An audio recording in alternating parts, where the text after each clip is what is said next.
경기도 양주시의 한 작은 마을. 마을 주민 667명 가운데 25명에게서 암이 발병했습니다. 마을은 때 아닌 공포에 휩싸였습니다.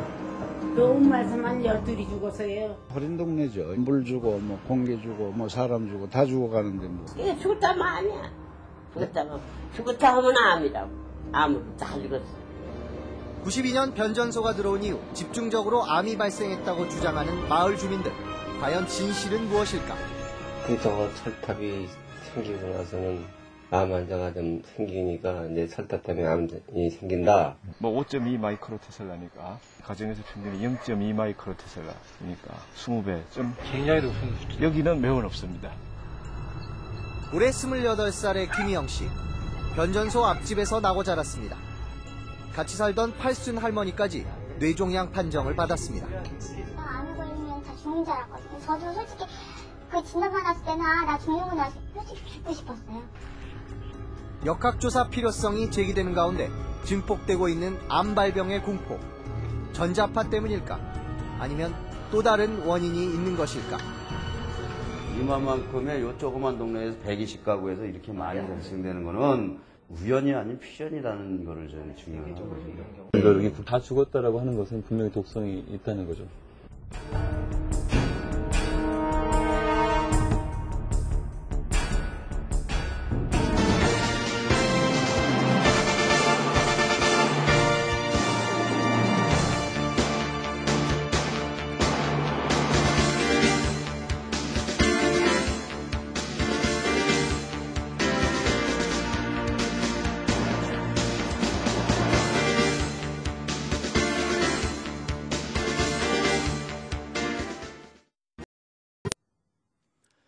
서울에서 15분이면 닿을 수 있는 한 시골 마을.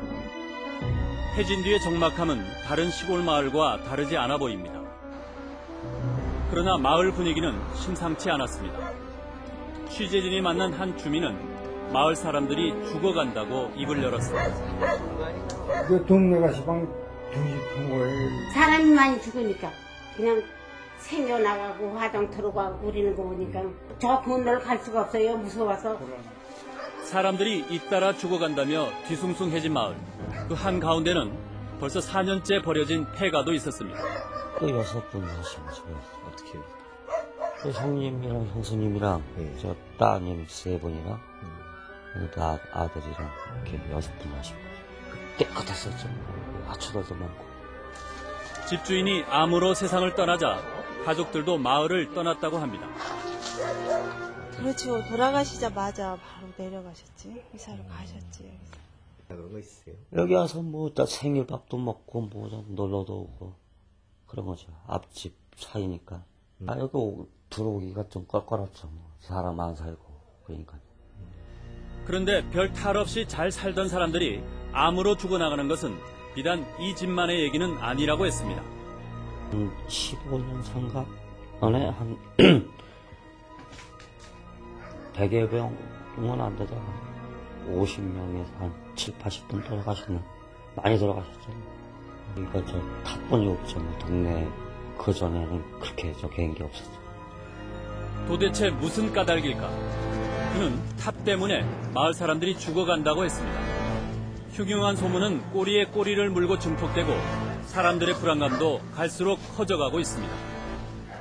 버린 동네죠. 물 주고, 공기 주고, 사람 주고, 다 죽어가는데 버린 동네 아닙니까?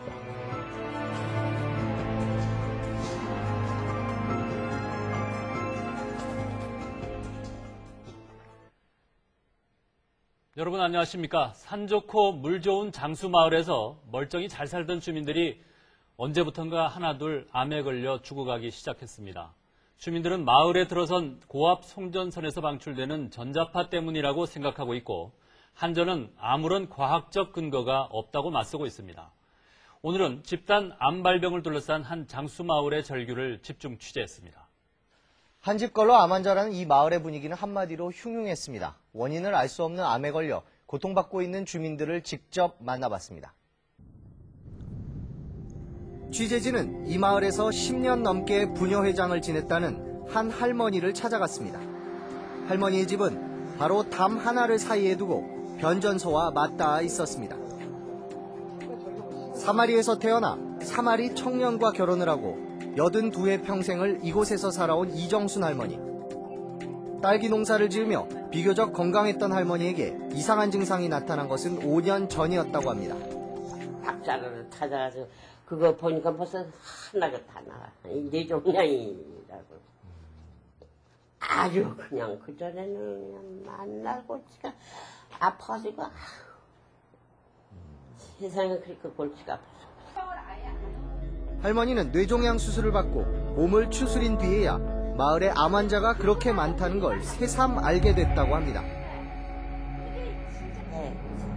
왜 건강하고 그래주면서 그렇게 죽는 사람이 많아가지고. 아무도 아니고. 왜 그렇게 그러는지. 이게 죽었다면 아니야.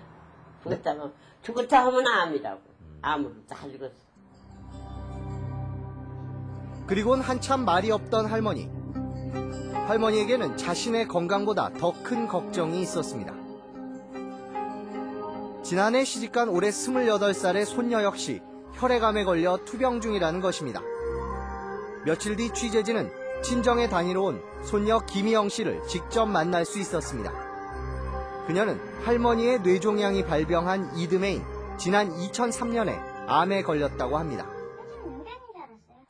정밀 진단을 통해 밝혀진 희영 씨의 병명은 혈액암. 당시 24살이던 희영 씨에겐 받아들이기 힘든 시련이었습니다.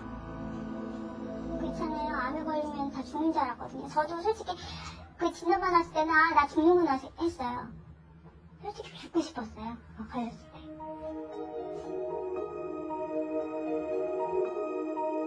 희영 씨의 어머니 조혜석 씨가 받은 충격은 더욱 컸습니다.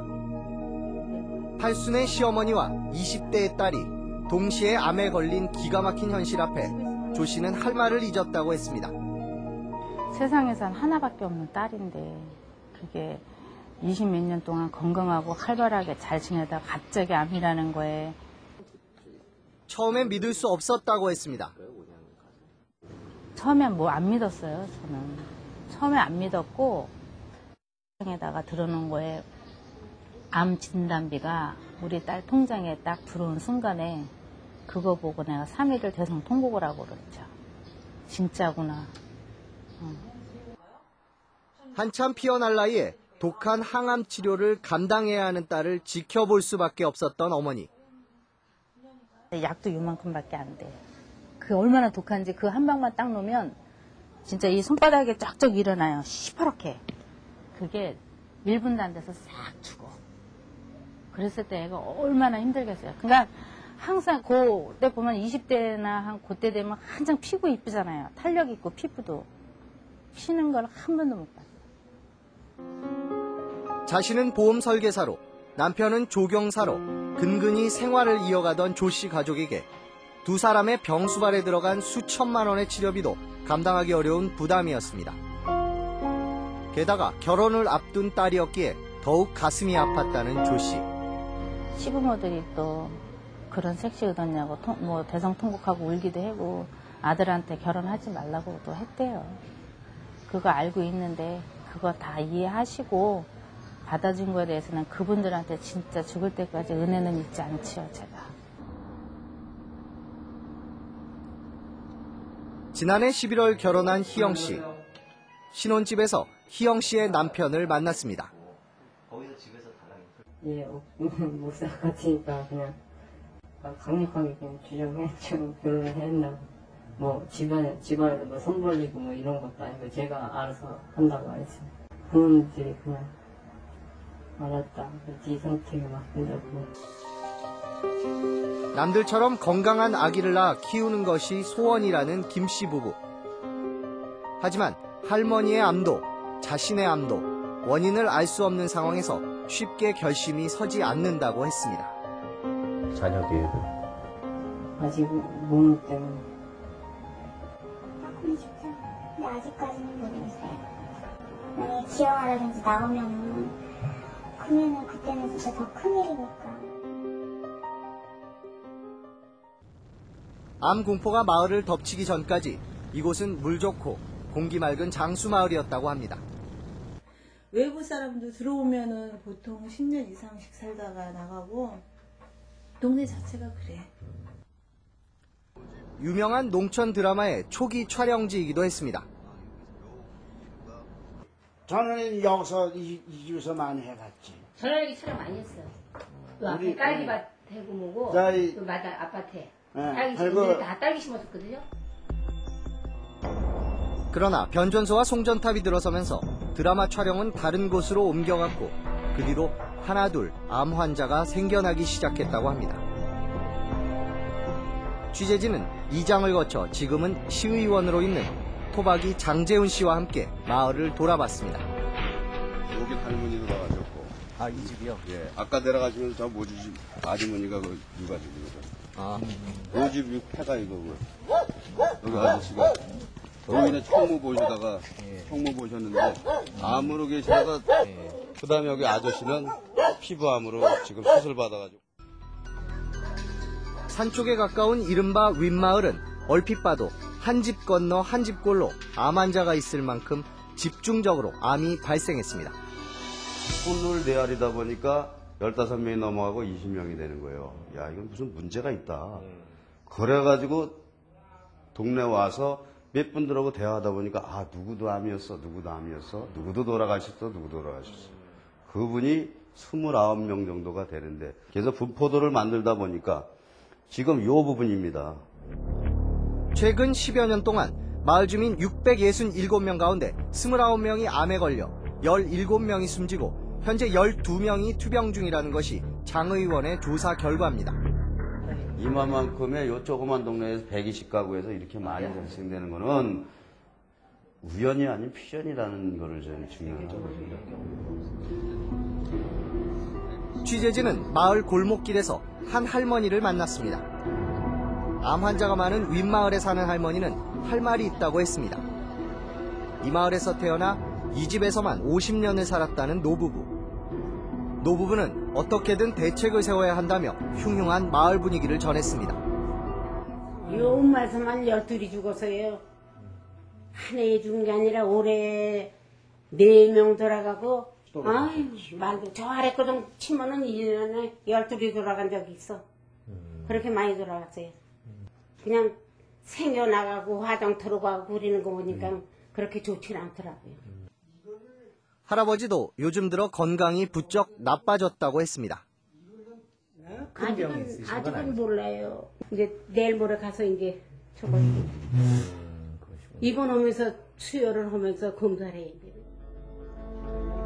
자신도 큰 병에 걸린 것은 아닌지 걱정이라는 할아버지. 취재를 마치고 집을 나서는 취재진을 불러 세운 할아버지는 갑자기 손을 잡았습니다. 이렇게 말로 죽는 인간들 좀 살려주십시오. 맞습니다. 조금 더 살게.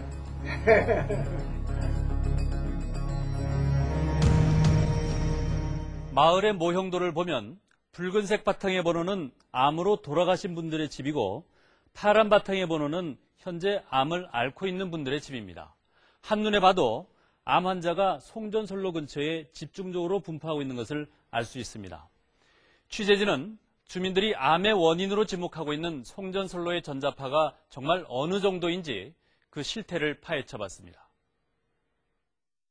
옛날엔 장수마라고 그랬어요. 옛날에는 장수마라고 그랬는데 그 저거 철탑이 생기고 나서는 암 환자가 좀 생기니까 이제 철탑 때문에 암이 생긴다. 이런 말이 사실 야단이거든요. 저 뒤에 보십시오. 빨간 거. 여기뿐만이 아니라 저 아래까지인데 여기서 보이는 저기 철탑 보세요. 동네 이 전체가 다 철탑으로 둘러싸여 있죠. 양주 변전소와 인근 송전탑들은 지난 1992년 고양, 파주 등 경기 북부와 서울 중북부에 전력을 공급하기 위해 건설됐습니다. 변전소는 마을 북쪽 경계에 있고 송전탑으로 연결된 송전선로는 마을을 감싸 돌고 있습니다. 마을 사람들은 바로 이 변전소와 송전선로에서 발생한 전자파를 집단 암 발병의 원인으로 의심하고 있었습니다. 주민들은 나름대로 몇 가지 근거를 제시했습니다. 우선 암 발병 가구가 특정한 곳에 몰려 있다는 것입니다. 암으로 죽거나 투병 중인 환자들의 집은 윗마을이라고 불리는 산 쪽에 집중돼 있었습니다. 공교롭게도 송전선로에서 불과 100여 미터 안쪽에 대부분의 암 환자의 집이 몰려 있는 것입니다. 그러나 개 중에는 송전선로와 200m 이상 멀리 떨어진 곳에 사는 환자들도 있습니다. 만약 전자파가 원인이라면 이 경우는 어떻게 설명이 될까? 그래도 야 여긴 좀 멀지 않느냐 하고 하다 보니까 여기 있는 사람들, 요쯤에 있는 사람들의 농경지가 요 밑에. 사는 곳은 송전선에서 떨어져 있지만 송전탑 근처에서 농사를 짓는 사람들이 대부분이고 때문에 이들 역시 전자파에 지속적으로 노출돼 왔다는 것입니다. 취재진은 암 발병자와 송전선로, 변전소와의 거리를 확인해 봤습니다. 암 환자의 36%인 9명이 변전소나 송전탑으로부터 200m 안쪽에 살고 있었습니다. 그 밖의 발병자들은 어떨까? 마을 주민들의 주장대로 200m 바깥쪽에 살고 있는 발병자 16명 가운데 11명의 농지가 송전탑 옆에 있었습니다. 결국 마을 주민들이 주장하는 암 환자 가운데 80%가 전자파의 영향권인 송전선로 200m 이내에서 하루의 절반 이상을 보냈다는 얘기입니다. 암이 집중적으로 발병한 시기도 92년 변전소 설립 시기와 맞아떨어진다고 주장했습니다. 그리고 제일 많이 발견된 게 보시면 연도수에 쫙 나와 있는데 98년부터 2005년 사이가 제일 많습니다. 24시간 곱하기 365일 곱하기 15년을 째운 사람들이 연세 잡수신 분들이 걸릴 확률이 많은 게 그렇다라고 제 나름대로 이제 판단을 한 거죠. 시의원으로 주민들의 암 발생 현황을 추적해온 장재훈 씨는 자신도 피해자라며 자신의 농지를 직접 보여주겠다고 했습니다. 4년 전부터 무공해 오리농법을 하고 있다는 장 씨의 논입니다. 오리떼가 평화롭게 논일고 있는 논의 한 중간에 송전탑이 우뚝 서 있었습니다. 수십 년간 이곳에서 농사를 지어온 장 씨의 아버지도 얼마 전 폐암에 걸렸다는 것입니다. 평소엔 누구보다 건강했던 아버지의 폐암 발병이 송전탑과 무관하지 않다고 장 씨는 굳게 믿고 있었습니다. 그러면 아버님께서는 계속 여기서 그렇죠. 평생 일을 하신 아, 그러면 여기 아버지가 암 진단을 받은 후 농사일은 장 씨의 몫이 됐습니다. 하지만 이제 철탑 아래에 가는 것은 자꾸만 꺼리게 된다고 했습니다. 예, 이제는 찝찝해서 못 들어가죠. 그래서 아버지 아프시고 나서 아버지 제가 저 밑에는 철탑 밑에는 뭐 안 내겠습니다 그랬어요. 마을 어귀의 노인정을 찾았습니다. 요즘 들어 마을 사람들도 모이면 모두들 송전탑 얘기뿐이라고 합니다. 그 해에 12 돌아갔다면 말 안 해. 12분이 돌아서. 근데 암에 다 돌아갔어요. 그랬으니까 그런 말이죠. 여기가 그것 때문에 정말 아주 속상해 죽겠고 저놈의 철탑만 없어졌으면 여기는 더 바랄 게 없다. 여자들 앉으면 그 소리예요. 무언가 대책이 마련돼야 한다고 주민들은 입을 모았습니다. 늙은이들이 다 암으로 가고 늙은이 가는 건 괜찮지만 앞으로 젊은 후세 그런 게 위험하지 않아요. 그러니까 그렇다 하면은 한전에 가서 싸울 수밖에 없지 어떻게 해요. 도리가 없지. 그냥 다 들어오면 파야. 마을의 한 젖소 축사. 주민들은 가축에게도 이상한 증상이 나타난다고 주장합니다. 자궁도 괜찮고 그런데 솔직히 차주소 전체 주수의 거의 한 30 내지 40%가 원저와 똑같은 사형관리 방법을 하고 있는 거예요. 근데 그게 안 되고 있거든요. 그렇죠. 수정을 시켜도 착상이 잘 안 된다 이거죠.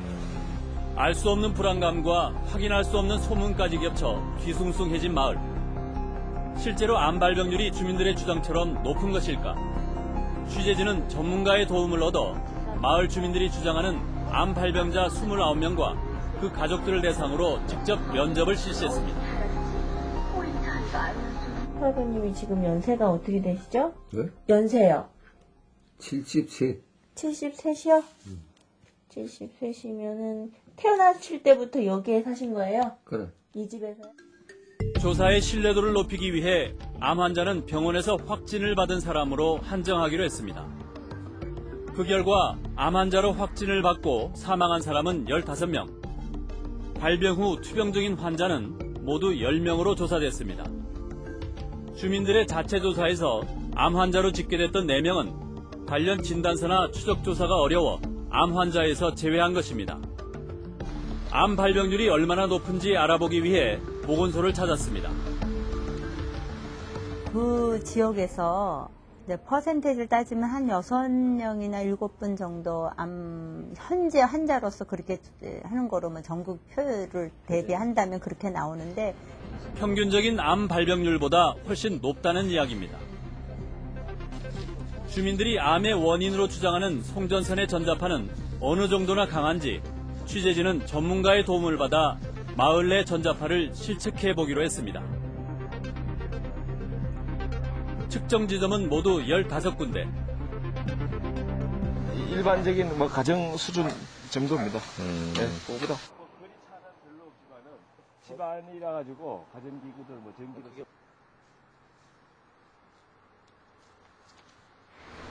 네, 다른 지역보다는 좀 많이 나온다. 다른 지역보다는 그렇게 얘기할 수 있습니다. 일반 가정의 평균적인 전자파 자속 밀도는 보통 1 내지 2mgauss 정도 수준입니다. 여기는 좀 나오는 편이에요? 네, 여기는 다른 지역보다는 좀 많이. 할머니가 뇌종양을 앓고 있고 그 손녀딸은 혈액암이라는 변전소 바로 옆집에서는 최고 13mgauss가 측정됐습니다.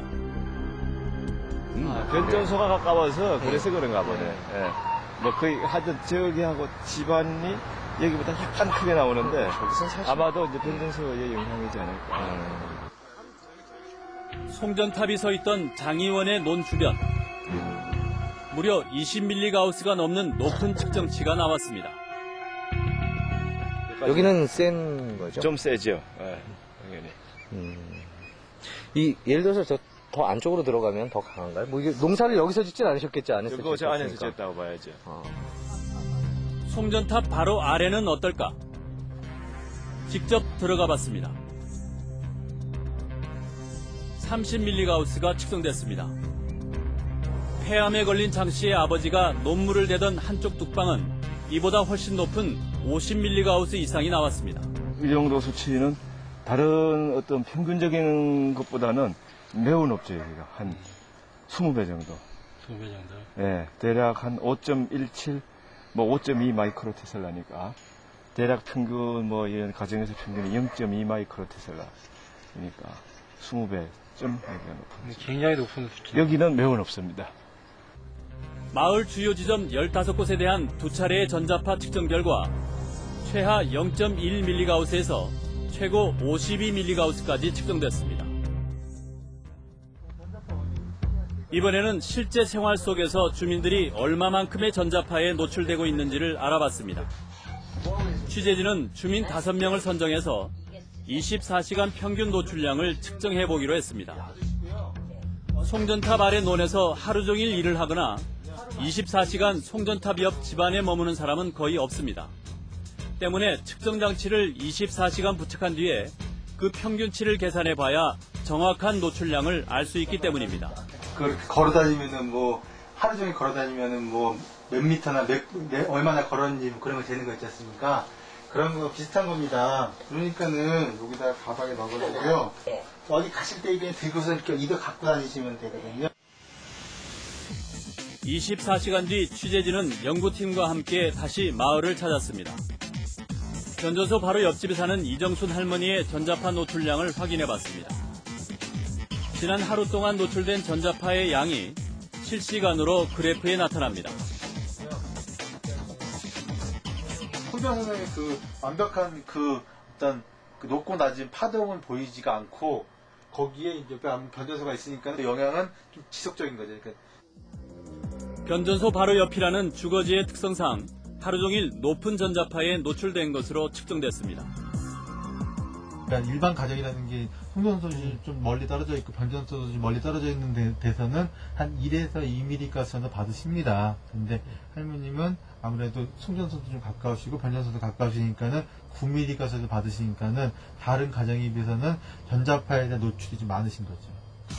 5명의 주민들이 하루 동안 노출된 전자파의 평균 양은 최하 1.38mgauss에서 최고 9.31mgauss까지였습니다. 측정 결과에 대한 의견을 듣기 위해 전문가를 찾았습니다.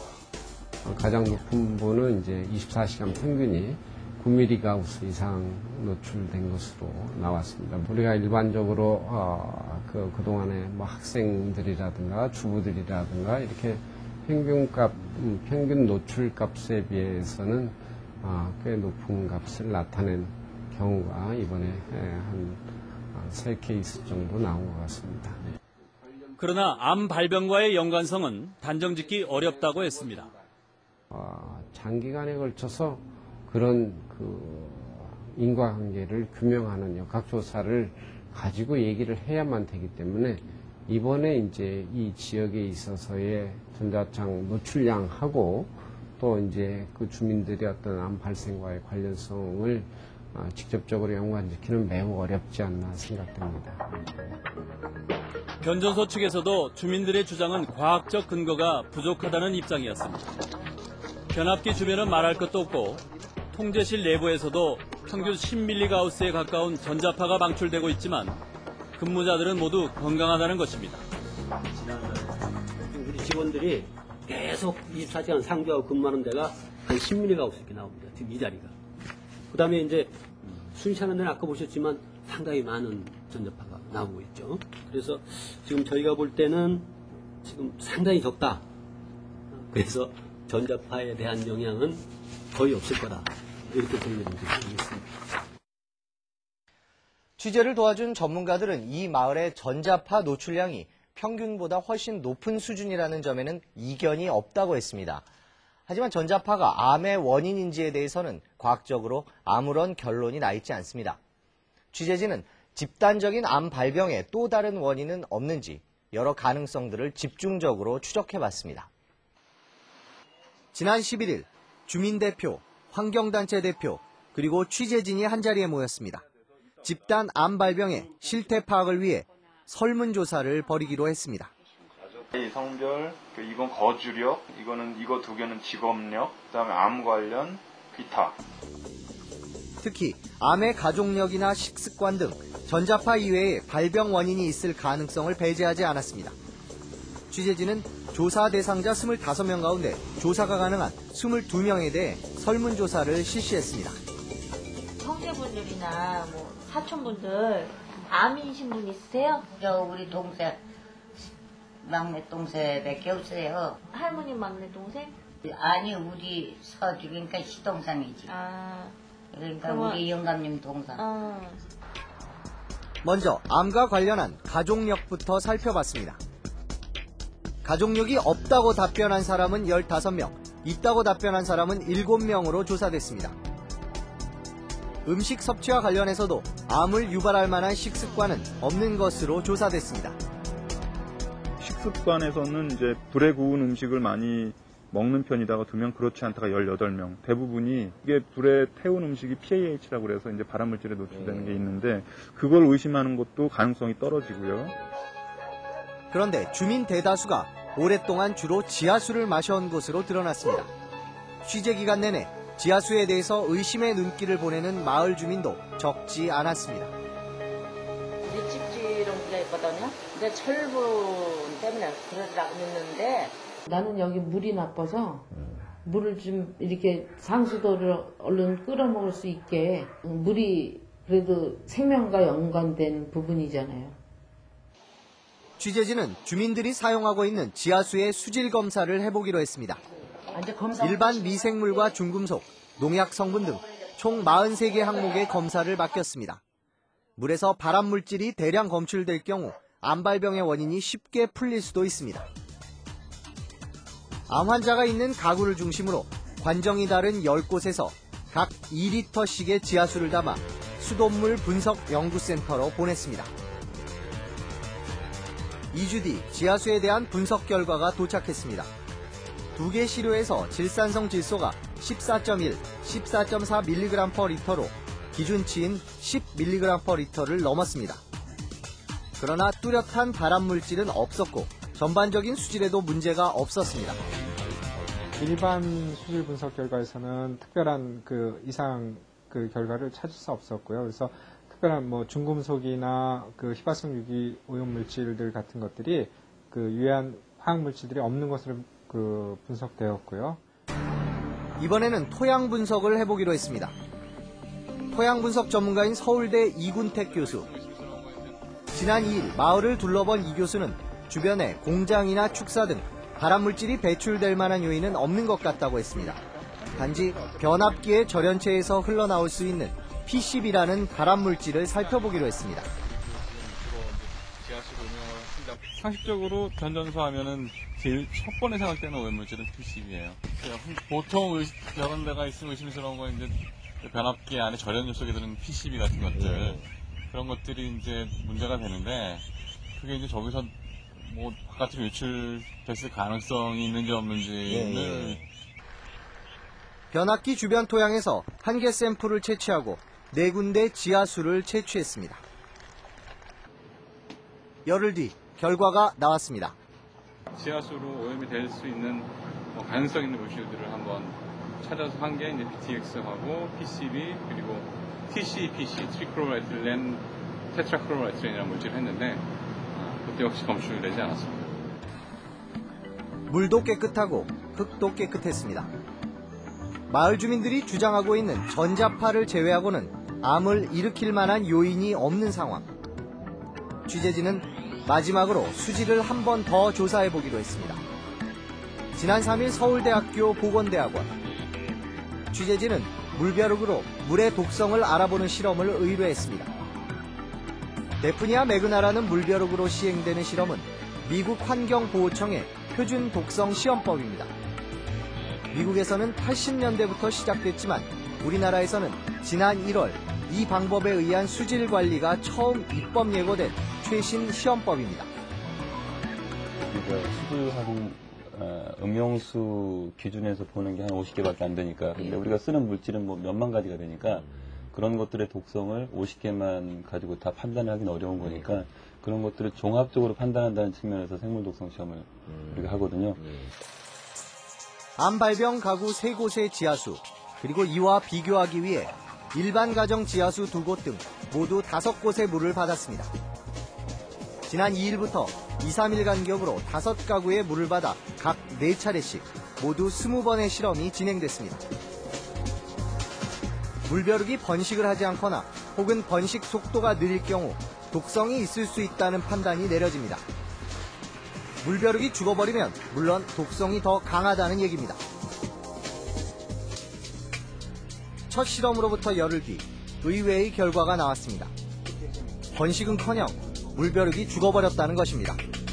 사람들이 먹는 물이기 때문에 저희가 생각할 때는 독성이 그 생존보다는 번식까지. 그래서 번식을 주로 보려고 번식 테스트를 시작을 했었어요.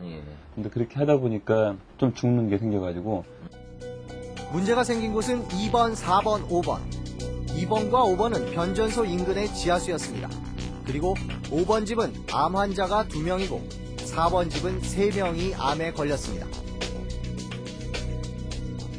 변전소 근처에 있는 물은 물벼룩 급성 독성이 있다. 비교적 일정성 있게 치사, 그러니까 죽는 것들이 관찰이 된다. 그런 거 정도는 우리가 지금 판단을 할 수 있는 그 자료로 큰 거죠. 그 원인이 뭔지는 모르는 거죠. 그건 그렇죠. 조사를 해봐야 되는 거죠. 그렇다면 집단 암 발병이 물 때문일까? 그러나 함께 독성이 검출된 2번 샘플은 암 환자가 없는 집에서 떠온 대조 샘플이었습니다.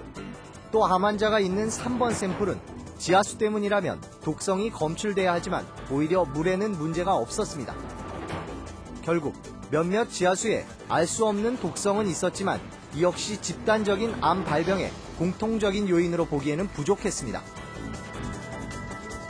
취재진은 수질, 토양, 전자파 검사에 대한 종합적인 분석을 전문가에게 들어봤습니다. 그 일반인들보다 비교적 높은 전자파에 노출되고 있다는 점, 그 다음에 일부 그 수질 분석의 결과에서 그 독성이 있는 것, 독성이 대조 그 시료에 비해서 독성이 있는 것을 평가되었다는 점, 이런 것들로 비추어서 이 지역에 대한 그 환경 오염 분석 또는 환경 그 모니터링은 그 심도 있게 이루어져야 될 것으로 생각이 됩니다. 앞으로 좀 더 장기간에 걸쳐서 체계적인 역학조사가 있어야겠지만 방금 보신 것처럼 집단적으로 암을 일으킬 만한 다른 요인을 찾기는 어려웠습니다. 주민들은 여전히 송전탑을 지목합니다. 전자파를 둘러싼 유해 논란, 그 실태를 취재했습니다. 취재진이 찾은 곳은 충북 영동군 상촌면 상도대리. 송전선 문제로 논란을 빚었던 마을은 멀리서도 쉽게 알아볼 수 있었습니다. 산에서 내려온 34만 5천 볼트의 고압 송전선이 마을 한복판을 가로질러 다시 맞은편 산으로 올라갑니다. 이곳에도 역시 폐가가 있었습니다.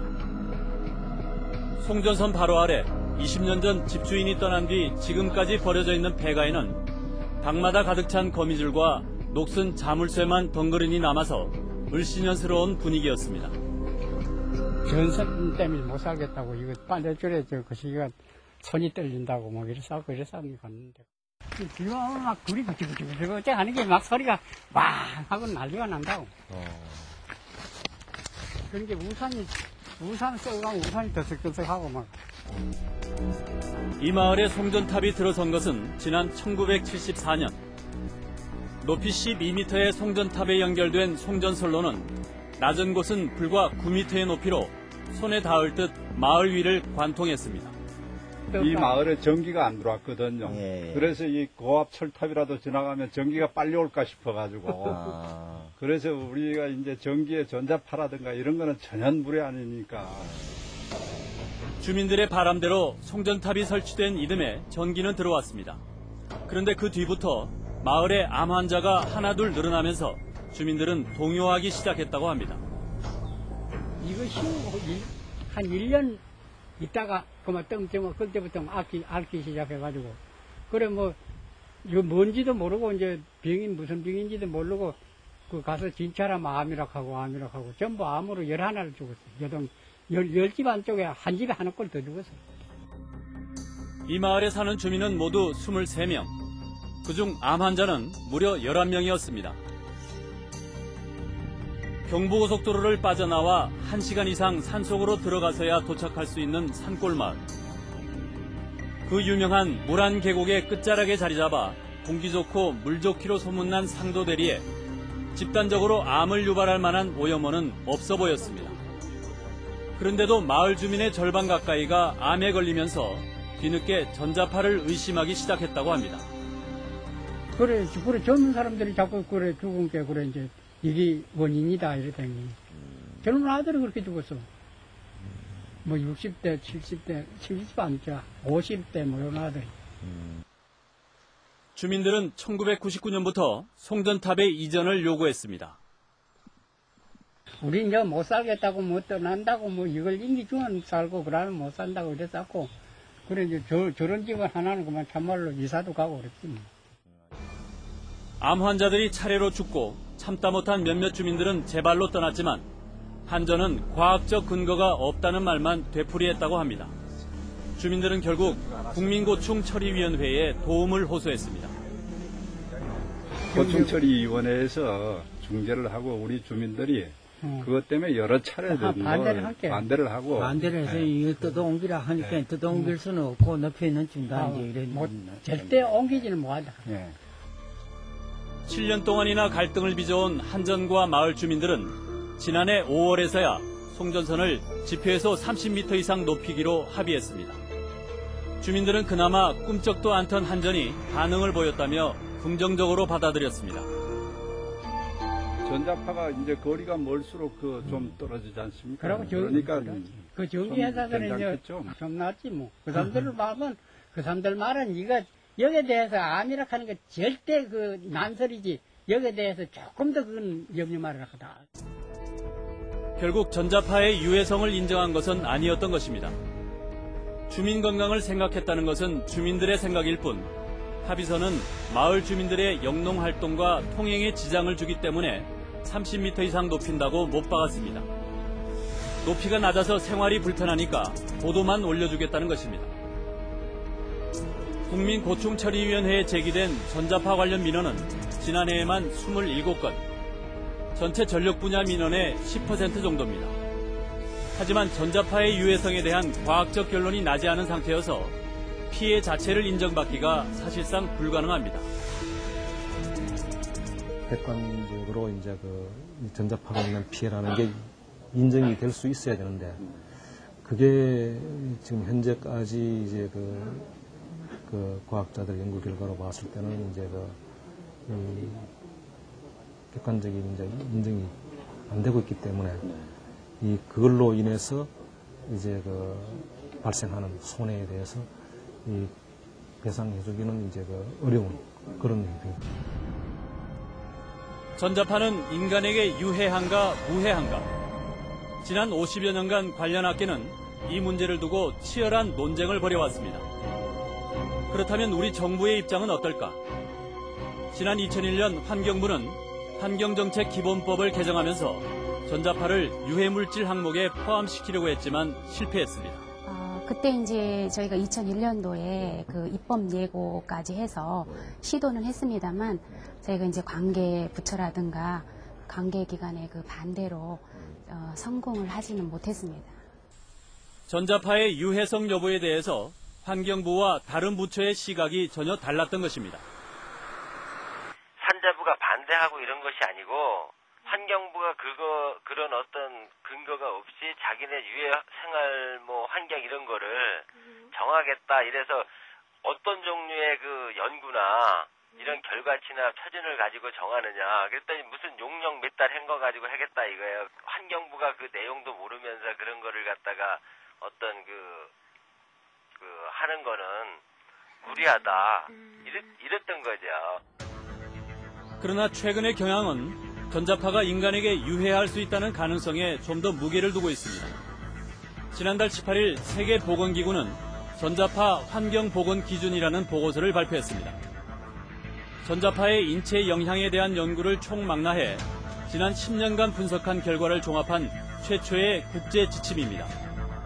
이 보고서는 전자파를 인간에게 암을 유발할 가능성이 있는 2B 등급으로 규정한 2002년 국제암연구소의 규범이 여전히 유효하다고 밝혔습니다. 물론 발암성의 정도는 아직 불명확하다는 전제를 달고 있습니다. 그래서 우리 주변에 보면은 실제로 좀 아시겠지만 커피나 고사리 같은 것도 사실 2B 등급으로 분류가 되지 않습니까? 그런 잠재력의 문제에 대해서 향후 리스트에 올려놓고 좀 주의 깊게 살펴보자 하는 그런 정도고. 그리고 세계보건기구는 이와 함께 3에서 4밀리가우스 이상의 전자파에 지속적으로 노출될 경우 소아 백혈병 발병률이 2배로 높아진다는 일본과 미국의 연구 결과를 최초로 인정했습니다. 물론 다른 암이나 질병과의 연관성은 확신할 수 없다는 전제를 두었지만 사전 예방적 차원의 조치와 포용 기준 마련을 강력하게 권고했습니다. 국내 연구는 이보다 한 발 앞서 나가는 분위기입니다. 전기 시설에서 발생한 전자파가 동물의 생식 능력에 미치는 영향을 추적하고 있는 한림대 의과대학 연구팀은 최근 주목할 만한 결과를 이끌어냈습니다. 실험용 쥐들이 구리선으로 둘러싸인 틀 속에 있습니다. 각각 다른 강도의 전류를 흘린 뒤 전자파 3개에 따른 정자 모세포의 피해를 확인하는 것입니다. 2가우스, 200mg가우스, 20mg가우스. 그 다음에 대조군 그렇게 하고 있습니다. 국내 전자파의 안전기준은 833밀리가우스. 그 6분의 1 수준인 140밀리가우스의 전자파에 16주간 노출된 쥐의 정자 모세포입니다. 전반적으로 세포의 정세관에서 세포수가 감소되어 있는 소변을 보여주고 있고 이것을 세포 사멸을 보는 염색을 했을 적에 정자를 생성하는 이 정세관 주위의 그 모세포들이 짙은 푸른색으로 염색이 되어 있는 소견을 보고 있습니다. 이것은 쥐들이 대조군하고 비교했을 적에는 세포 사멸이 많이 증가한다는 것을 보여주고 있습니다. 정자 모세포가 죽는다는 것은 전자파가 정자 생성에 악영향을 줘서 생식력을 저하시킬 수도 있다는 얘기입니다. 모세포가 분할을 해가지고 정자를 형성하게 되는데 처음에 이 모세포가 사멸을 해버리기 때문에 그 정자를 생성하는 세포가 줄어든다는 것이죠. 결국에 가서는 정상적으로 성숙되는 정자 수도 감소할 걸로 그렇게 추정이 되는 것이죠. 그러나 실험에 사용된 전자파의 강도는 보통 사람들은 접할 수 없는 높은 수준입니다. 연구팀은 이 때문에 이 결과를 일상생활 속의 전자파와 비교하는 것은 적합하지 않다고 거듭 강조했습니다. 하지만 전자파의 유해성만큼은 더 이상 논란의 여지가 없다는 입장입니다. 이제 외국에서 나온 연구를 종합해 볼 적에 전자파나 자기장은 살아있는 세포에 해로운 영향을 미치는 거에 대해서는 거의 이견은 없습니다. 이제 그런 걸 기준으로 해서 우리가 전자파에 대한 안전성 기준이라든지 인체에 미치는 영향에 대해서는 앞으로 추가적으로 연구가 돼야 될 것으로 생각합니다. 전자파 노출의 안전 기준은 나라마다 천차만별입니다. 미국 국립방사선 방어학회는 2mgauss, 샌디에이고시는 신축 건물의 자기장 한계치를 2 내지 4mgauss로 정해놨습니다. 스웨덴 역시 2mgauss 이내에서 공고치를 규정하고 있습니다. 그러나 일본은 아직 기준치가 없고 독일과 프랑스, 일부 동구권 국가들은 1000mgauss를 기준으로 삼고 있습니다. 예, 우리나라 기준은 여러 가지 국제 기구 중에서 제일 전자파 양이 낮은 이 큰업 기준을 따르는데 그것이 833mgauss입니다. 그런데 지금 그 833mgauss가 안전하냐? 장기간 노출했을 때 안전하다고 생각지는 않습니다. 송전선에서 나오는 것만 해도 100mgauss인데 830mgauss라고 그러면 전혀 그 기준이라고 될 수도 없고 어느 것도 전자파에 대한 통제를 받을 수가 없다라고 하는 결론이 나는데 그러니까 이거는 의미가 없다. 그렇기 때문에 이것은 확실히 재조정돼야 된다 이렇게 생각합니다. 심층적인 수질 토양 검사에도 불구하고 여전히 풀리지 않고 있는 집단 암 발병의 미스터리. 변전소와 송전탑을 바라보는 마을 주민들의 시선은 여전히 따갑습니다. 그리고 주민들은 송전솔로 이전을 원하고 있습니다. 쳐줘야죠. 그럼 안 쳐주면 어떡해요? 이렇게 또 살면서 또 맞아 시들어 말라 빠져 죽으라고? 그러니까 얼른 쳐줘야죠. 정부에서 그걸 좀 해줘야죠. 어떻게.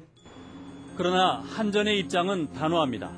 법적으로 또 과학적으로 불법적이거나 암 유발의 증거가 없는 만큼 막대한 예산을 들여 송전솔로를 이설하는 것은 불가능하다는 것입니다. 현재의 저희 전작의 그 노출 기준이 저희 국내 또는 외국에서 제시한 기준에 정확히 일치하고 있고 그거보다도 현저히 낮은 수치로 온전히 되고 있기 때문에 전혀 문제가 없다고 생각을 합니다. 지리한 장마가 계속되는 가운데 장씨 부자가 오랜만에 집 앞 텃밭에 나왔습니다. 70평생 농사만을 천직으로 알다 암의 질곡에 빠진 아버지. 아들은 이런 아버지를 진작에 제대로 모시지 못한 게 후회된다고 했습니다. 어머니 아버님 여행 한번 못 모셔드리고 2001년도에 그때 어머니 아버님 경주 한번 모시고 간 그게 처음이자 마지막이었어요. 이제 모시고 가고 싶어도 건강이 못 떨어지니까 못 모시고 가고 그리고 어디 외식도 제대로 잘 못 지켜드리고 아들의 얘기를 듣고 있던 아버지의 눈시울이 붉어졌습니다. 지금 가면 큰일입니다. 그게 전부 내가 겪어온 그 그대로니까 그 지나간 그게 전부 떠올라요.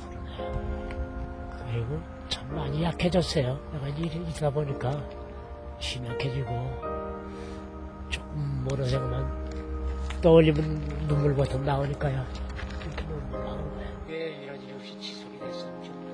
두 부자는 그렇게 한참을 울었습니다.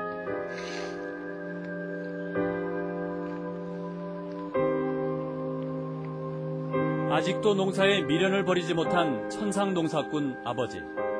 그러나 아버지는 다시는 논에 가고 싶지 않다고 했습니다.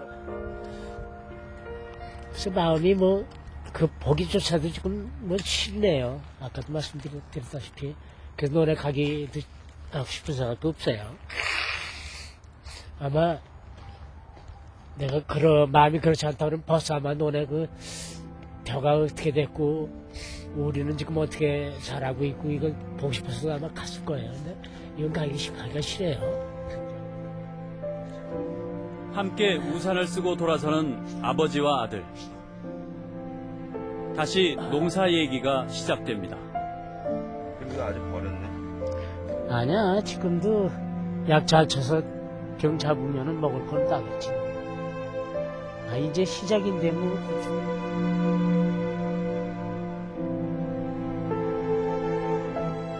전자파의 유해성에 대한 논란은 아직도 진행 중입니다.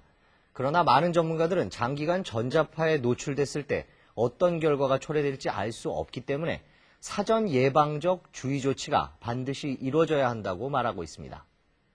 유해할 수도 있고 무해할 수도 있다면 결론이 날 때까지는 일단 유해하다고 보고 가급적 높은 수준의 전자파에 장기간 노출되지 않도록 하는 것이 현명하다는 얘기입니다. 더불어 암과 죽음의 공포에 시달리고 있는 마을 주민들이 예전처럼 편안한 마음으로 살 수 있도록 관계당국의 적극적인 대책 마련을 촉구합니다. 뉴스 추적 다음 시간에 다시 찾아뵙겠습니다.